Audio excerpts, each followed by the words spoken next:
nalja saab, eks ju. Ütleme, et ma olen hästi rikas. Noh, kellegi ütle. Ja sa oled minu sõber. Sa teenid mind, on nii lahe tüüp, eks ju. Aga tegelikult sul kuklas on see, et ta on ju rikas. Ta saab mind aidata, eks ju, papi värgiga, eks ju. Ja ma tegelikult tean seda.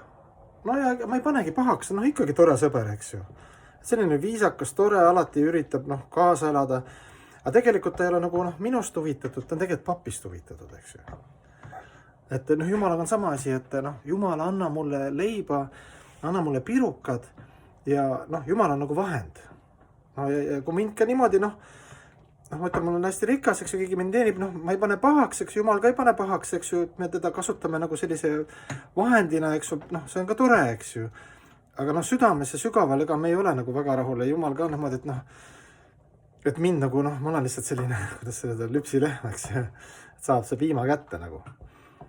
Ja huvitav faktor, eks ju, et muidugi me ei tea Jumalast midagi, meil ei ole teadmisi algsest allikast, veedad seda väga põhjalikult läbi oma pühakute ja pühakirjade seletavad, et millal see hetk tuleb, kui ma vaimustun lihtsalt see, et ma saan aru, et Jumal on kõige vingem, kõige toredam, kõige ilusam, kõige parem ja kõige lähem sõber mul ja täiesti tema teenimisest, tema alandlikust teenimisest, et oma soovid ühendada tema soovidega, et sellest piisab, et olla täielikult õnnelik. Et see enam ei panusta enam umbes, et täidad oma kohust ära, keha eest hoolitsed, eks ju, üüri maksmised, kõik pered, värgid, aga sa juba kuklas tead, et see on nii ajutine, need on lihtsalt vahendid, et kui seal taga ei ole Jumalat ja lõplikku eesmärki, eks ju, kõiki teenides omakasu püüdmatult ja et Jumalat teenida, siis see on selline, sa juba nii kaua nätsu närinud, et see üks värk, eks ju. Teine asi on see kadedus, millest me oleme ka rääkinud, et vaimses elus on ka seal see kadedus saadab meid päris kaua, eks ju, kui keegi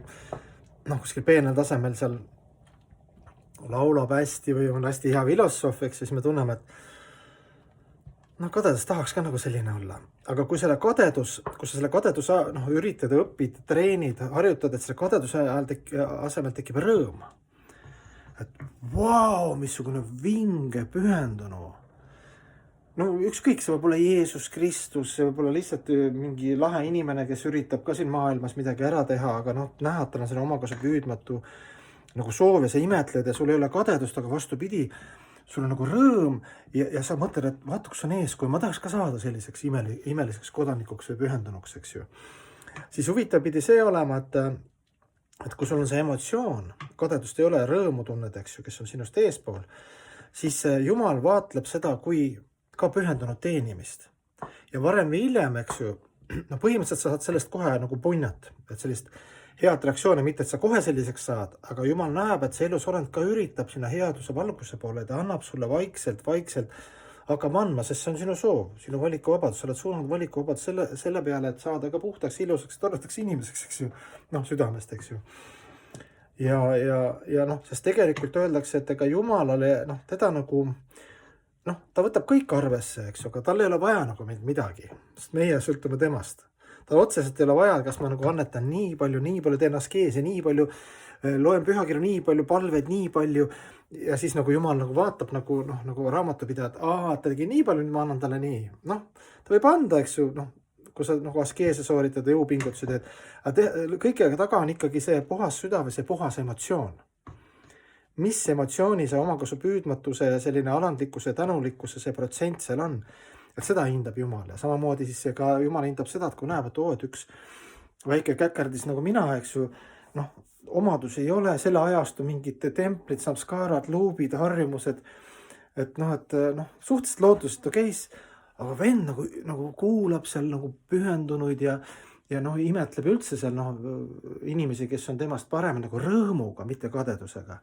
Ja mõtleb, et tahaks ka kunagi saada normaalseks. Et siis see pidi ka olema paktisüsteemis või siis üldse loodusseaduse armastussüsteemis pidi olema juba andma sulle mingid väiksed tulemusi ja vilju, eks ju, sa oled võib-olla veel roheline mango, ei ole veel küps mango, eks ju, aga sa oled juba mango, sa juba vaatad ja vau, ma tahan ka olla hea, tore, et sa juba liigud, eks ju. Et selline väike saladus mulle ja sulle.